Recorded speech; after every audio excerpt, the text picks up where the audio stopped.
Hello guys, today I'm going to show you how to fix the alignment gap between the sliding door and the frame. So you see my sliding door here, and if I lock it, there is a gap at the bottom. So I'm looking from the top, so there is basically no gap here. To open this, the gap is smaller, but if you go down, there's more gap at the bottom. So there's kind of misalignment here. Here's a gap here at the bottom. As you go up, there's less gap.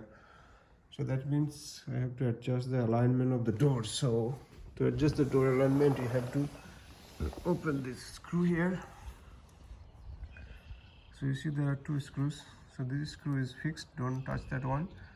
Touch the bottom screw. That actually basically adjust the height of the wheel underneath. So if you tighten it, this will go up, so you have to align it. So the top side will go back and front side will come a little bit up. So to do that, I put something here to lift it up because it's heavy door. So lift the plus and then tighten the screw and see how it's going. The gap is going down or back. Okay, let's try.